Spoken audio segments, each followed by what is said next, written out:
Did my backup spins, and I'm glad I did. I hit the major on 2-cent denom, but I was up like 580, and I was like, let me play 30 bucks on 5 cents, and hit the mini for 50. So that's why it's important to do your backup spins.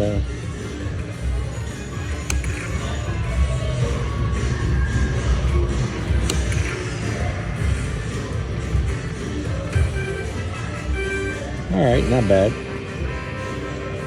Actually, very good. Like I said, I think I was up to 600. I'm not sure, and I was like, I was just gonna play 30 bucks.